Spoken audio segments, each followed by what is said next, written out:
আসসালামু আলাইকুম বন্ধুরা, কেমন আছেন? আশা করি সবাই ভালো আছেন। আজকে আপনাদেরকে যে ভিডিওটি উপহার দিতে চেষ্টা করতেছি সেটি একটি আকর্ষণীয় ভিডিও, যেটি বাংলাদেশের খুলনা বিভাগে অবস্থিত। আমি আর কিছু বলছি না, সেটি হলো বাংলাদেশের সুন্দরবন, যা এশিয়া মহাদেশের জন্য একটি বিখ্যাত বন। আমি যে বন অর্থাৎ যে স্থানটিতে আসছি সেটি সুদূর ময়মনসিংহ থেকে মোটরসাইকেলে করে আসছি। কিভাবে আসছি সেটি হলো ভোর 4:30টায় মোটরসাইকেলে করে পদ্মা ব্রিজ হয়ে ফরিদপুর, ভাঙ্গা, মাগুরা, যশোর এবং সাতক্ষীরা 4টায় রওনা দিয়ে এখন বিকাল 3:30 বাজে এরকম।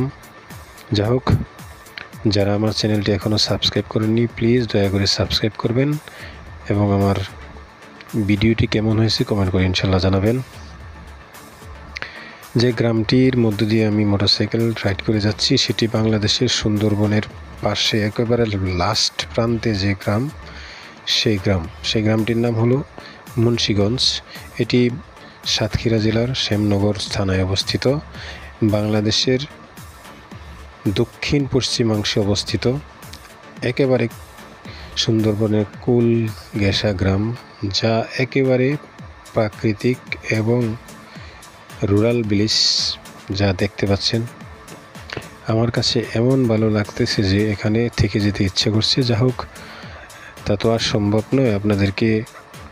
আপনারা যারা আমার মতো ভ্রমণ পিপাসু, মোটর ড্রাইভ করেন, মোটরসাইকেলে লং ট্যুর দেন, আপনারা আসতে পারেন। এখানে আসতে গেলে অবশ্যই সাতক্ষীরা আসতে হবে। এখানে আসলে তারপর শ্যামনগর আসবেন। শ্যামনগর এসে মুন্সীগঞ্জ মাত্র 15 কিলো রাস্তা, আসলেই পেয়ে যাবেন এরকম সুন্দরবনটি। আমার ডান পাশে যে নদীটি দেখতে পাচ্ছেন, নদীর ওপারেই সুন্দরবন। সময় স্বল্পতা এবং একাকী লং ট্যুরের কারণে আমি ওপারে যেতে পারি নাই। যাই হোক, যতটুকু সম্ভব আপনাদেরকে ভিডিও ধারণ করার মাধ্যমে দেখাতে চেষ্টা করছি। আশা করি আপনারা আমার ভিডিওটি দেখবেন। দেখেন, গ্রাম একেবারে ছোটোখাটো করে ঘরে এখানকার লোকজন বসবাস করে। মনে হয় দরিদ্রতার যতটুকু ছোঁয়া এখানে লেগে আছে। দেখতে পাচ্ছেন, তেমন কোনো শক্ত ঘরবাড়ি নেই, কাঁচা টিনের ঘরবাড়ি দেখতে পাচ্ছেন। আমি যাচ্ছি মুন্সীগঞ্জ বাজার থেকে পূর্ব দক্ষিণ দিকে।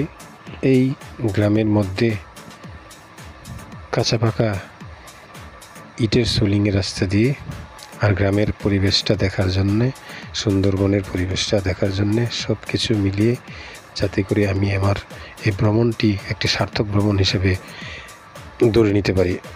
দেখতে পাচ্ছেন রাস্তার দুপাশে নৌকাগুলি। এই নৌকাগুলি দিয়ে এখানকার লোকজন তাদের দৈনন্দিন কাজে ব্যবহার করে থাকে। আর যে গাছগুলি দেখতে পাচ্ছেন, সে গাছগুলি সুন্দরবনের গাছের কিছু কিছু অংশ নদীর পাড়েও রয়েছে, সেগুলো আপনারা এবং আমি দেখতে পাচ্ছি। যা হোক, সামনে এগোই, দেখি কীরকম দেখা যায়। সামনের অংশটুকু দেখার আমন্ত্রণ রইল। আপনারা দেখবেন যতক্ষণ পর্যন্ত আমার ভিডিওটি কন্টিনিউ আছে। সামনে খোলা জায়গা দেখা যাচ্ছে, চলুন যাই ওখানে, দেখি কী দেখা যায়। ডান পাশে অনেক ছোটোখাটো নৌকা রয়েছে, আবার একটি বড় ধরনের বালুবাহী ট্রলার মতো দেখা যাচ্ছে।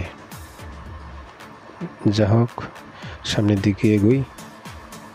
এখানে আবার মোটরসাইকেল দেখা যাচ্ছে, ভ্যান দেখা যাচ্ছে।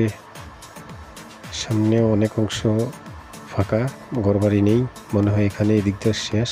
সামনে ওখানে আর যাওয়া সম্ভব না, কারণ রাস্তার যে বেহাল অবস্থা, গেলে কোনো ধরনের দুর্ঘটনা ঘটে যেতে পারে। যা হোক, আমার ভিডিওটি আজকে এই পর্যন্ত। সবাই ভালো থাকবেন। আর আমার এই ভ্রমণের 3য় পর্ব চলতেছে, পরবর্তী পর্বগুলি দেখবেন এবং আমাকে কমেন্ট করবেন।